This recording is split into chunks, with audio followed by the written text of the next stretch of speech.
Hi, welcome to this video. Today I'm going to walk you through my process of creating low poly characters. Before I start modeling, I usually gather a reference or create a sketch. So while I'm modeling, I'll have something to reference to. Not everyone does this. Some people just go right in and, create from their head. But usually most people have some sort of reference material either on the side or in Blender like I have here. Right now I'm working on Keiko's dress, and what I'm thinking about, or what I'm trying to do, is make the silhouette of the 3D model look like the silhouette of the reference, and do this by adding loop cuts and moving vertices around. And then once I have the silhouette looking like the 2D reference, I'll spin around in 3D and make sure the other angles look good as well. And I'll do a push and pull here and there to make sure it's not a weirdly shaped dress. I think one of my favorite parts that is coming up is the shoes for Keiko, because the shape is very organic and round. It's very like a cartoony kind of thing where sometimes characters have shoes that are just like little circles, kind of like Kirby. And that's hard to make work in a 3D space, like organic shapes, very round shapes like that.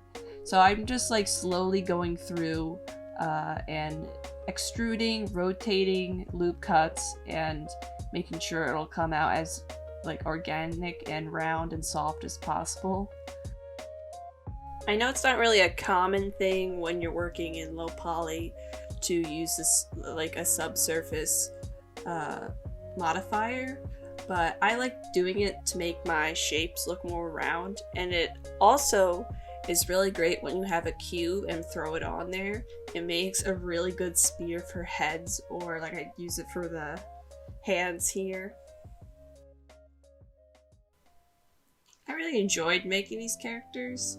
I haven't made like a character in quite a while, or finished a character in a long time, and I'm so excited to be able to share these characters with everyone and see them, have people make little fan arts of them for my Draw This in Your Style challenge.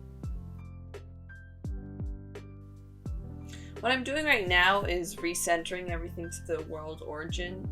I didn't do this in the first place because I think I just was so excited to start modeling, but I soon realized that it would be a lot easier, especially for mirror modifiers, to be across the world origin so they just don't get messed up or like out of sync with each other, so the model is exactly split in half evenly.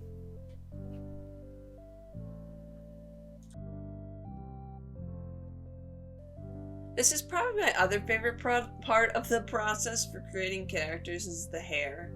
Especially with my characters here, I feel like it really defines them.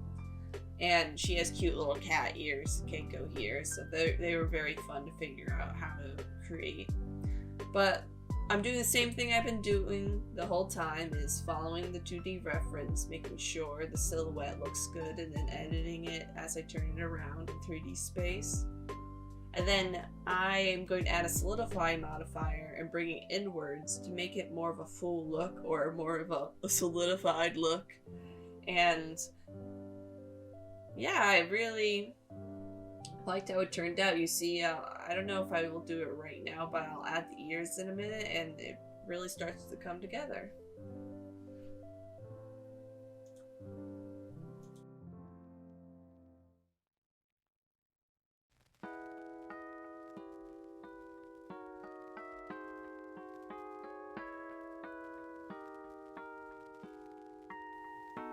As you can see here, I ran into a little problem with the modifiers, but I just applied them, cut it in half, and reapplied the mirror modifier. To make the ears not stick together, I unclicked clipping, and then made sure to re-click it again, just in case actually I don't think I did click again. Oh, there it did. But yeah, that makes the mesh, or the vertices, not connect together. So you can do things like this, or a lot of different other stuff. But yeah, it looks really great. I love the shape it has, and I don't know, it's so cute.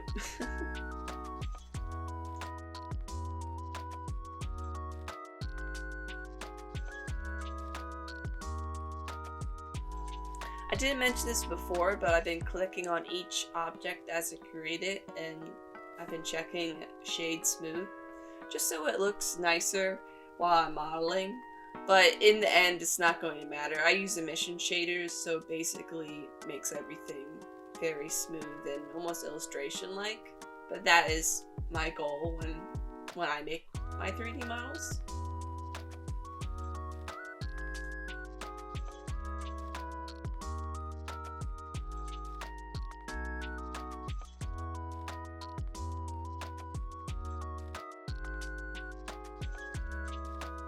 So I've started modeling Rue now, and I'm making sure it's in the center of the world so the mirror modifiers will work well.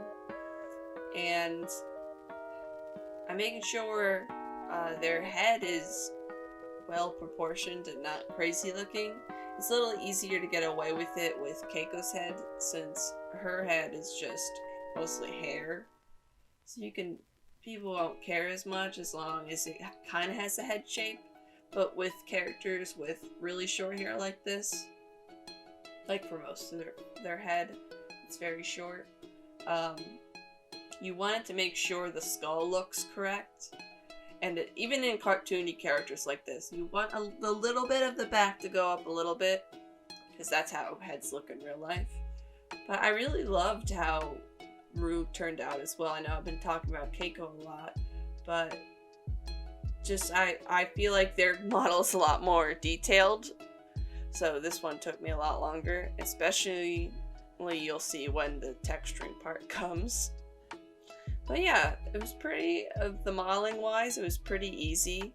Didn't really run into any hardships particularly, except when I extrude the hair. The hair, like the part at the front of the head, the hairline, that's the word, hairline, was a little difficult to get correct. But you see, I'll figure it out, and this is just for a render, so I wasn't sweating too much about things look perfect from every single angle, but I think it looks great.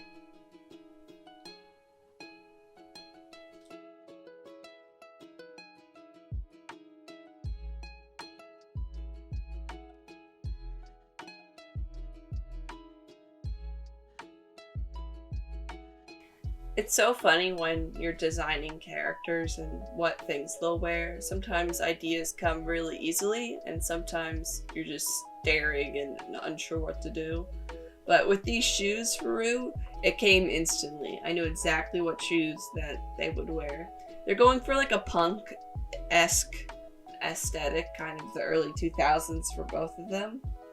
So I wanted them to have really big, heavy boots, but I really took inspiration from like the arty girl boots that kind of look like this.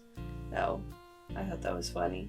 Kind of, it's very important to take inspiration from real life when you're creating any kind of art, I think.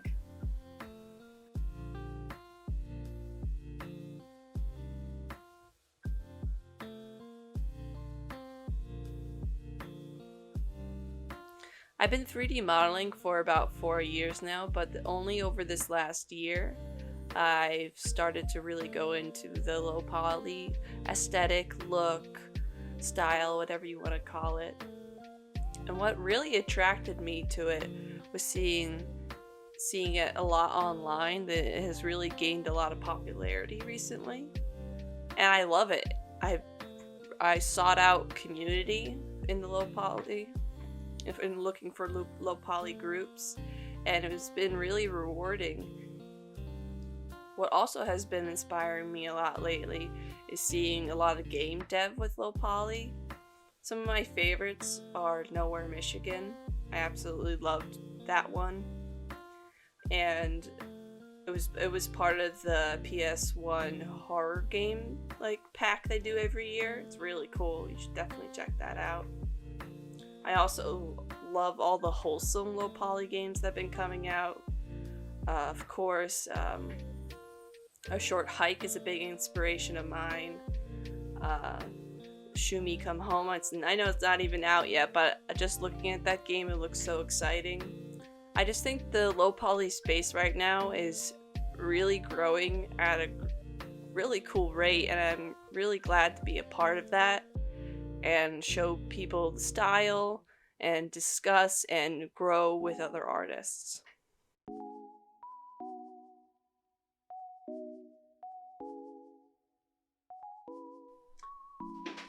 With this part of Rue's hair, I was really concerned that it wasn't going to turn out great. I was like, how am I going to get these round shapes? I wasn't sure at all. But I just needed to I'm merging the vertices in the center right now, and it turned out great. It doesn't look super good from the back, but like I said, I use emission shaders, and you can't really tell. But I loved how it turns out, and I'm basically almost done with Rue at this point. I think I am done. Oh no, I'm adding their antennae, whatever you want to call it. Rue is like an alien angel, is what I've been saying. I can't decide which. I don't think it needs to make sense per se, because in their world, it's just monsters, humans, a bunch of different types of creatures living together in like a contemporary setting. So it doesn't really matter what they are, but I keep saying alien angel.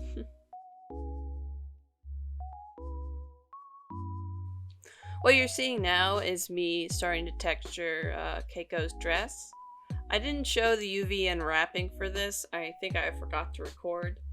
I also didn't show me creating materials for everything. That's what I usually do first, is just to get the base colors down and create a material for each part of the model. I know some Blender users really despise the Blender painting tools, but I really don't hate them that much. The only request I would want is to have like layers added in and better UV unwrapping tools. For my time using Maya, which was really in the beginning of my 3D career, I remember it being a lot easier to unwrap stuff, but I kind of devised a method where I just like kind of circle out the parts. This is a good example with the ear. Like I know I'm gonna need a texture on that ear part, like the front of the ear, or what I'm doing now. So I cut that part out with the seams and then kind of lay it out, the rest of it pretty flat, but that part's the most important part, so I try to lay that the flattest. If you really want to get into low poly modeling, I'll link my favorite beginner tutorials down in the description. I'll also link all the game dev stuff I mentioned, and I'll link some of my favorite artists in the description as well. In my opinion, texture painting is the hardest part of the process to get started with. I just get so in my head about it. I don't know, I think I hate UV unwrapping a little bit. That's why I feel so, like, I have this, like, feeling like, I don't want to do this part. But once I start texture painting, it all comes together. Especially when you add a face, like, right here. Like, it looks so silly right now, but I fix it, I fix it up right in a second here. And, yeah. For the faces, I did that in Outside program because I just basically copied their faces from the 2D reference and made it into a texture, like its own texture. To get the face to lay flat like that, it's on a mirror modifier, and then I do project from view, and then that just lays it flat, and it's really good to do that with face textures, especially if they have a 2D face like this.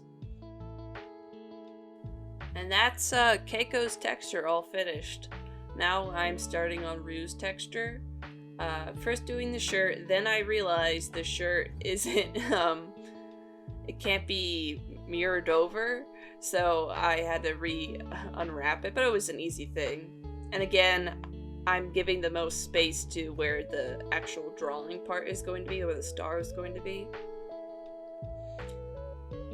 I do that a few times. Yeah, it turned out great. Like I said, this part of Rue's texture painting went really well, but when I was working on the pants, it crashed twice. But the second time I saved the texture, but I didn't save the UV unwrapping, and I couldn't unwrap it the same. It was the whole thing. And I tried to do the auto save and all that, but it just didn't work out. So this is the third time, I think, or the second time? No, this is the third time I'm doing the pants, and I was so over it at this point. I was going so fast, and I was like, ugh. But it turned out great. If you have any questions for me about low poly modeling, where to start, just leave them in the comments below and I'll try to answer everything I can to my best of my ability. But yeah, what I really recommend to beginners is do stuff that really inspires you or what you really want to do. Don't feel like you have to do the donut tutorial. I recommend Grant Abbott for just a very beginner, and his videos are just great. I reference them all the time for all sorts of parts of 3D modeling. It's so hard to learn every aspect of 3D modeling at once, and it's very overwhelming. But even just learning how to do like a snowman, one of my first projects in 3D modeling, we had to create our own Lego-esque character. It looks like a little Lego person. I definitely recommend a project like that. Very low stakes. Don't think you're gonna make a super detailed, magnificent dragon at first. I say start small so you just gain confidence, and then start going bigger and bigger and bigger with each project you do. One of my biggest tips for beginner artists is to get critiqued on your work. I know it's really hard for some people, especially beginners, to separate themselves from their work, but once you realize that people aren't trying to hurt you, they're just trying to help you and help you improve, I think that's where a lot of growth happens. Finding ways to problem solve and asking for help is always, you don't have to be alone in this journey. That's the thing. With art, digital art especially, I think most art in general, it's a very solo process, but reaching out to others and finding your tribe, I guess, that's where it'll start being really fun and makes you want to keep improving and keep going. That's, at least for me, that's how I feel.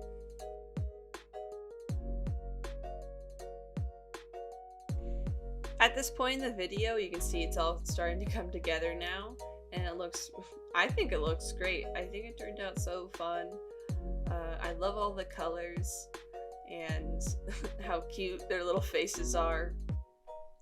I do some rigging, and I add a automatic outline to them. I'll put the links to the stuff I used in the description as well. Like I said, I didn't include the rigging because it was kind of a dumpster fire. I'm still learning how to rig and do it well, especially with low poly. If you made it this far in the video, wow, thanks for listening to me ramble for 20 minutes. But I hope you enjoyed, and like and subscribe and all that kind of stuff. And let me know what you want to see from me next. Hopefully we'll do studio vlogs in the future and live stream maybe. Yeah, just let me know in the comments below.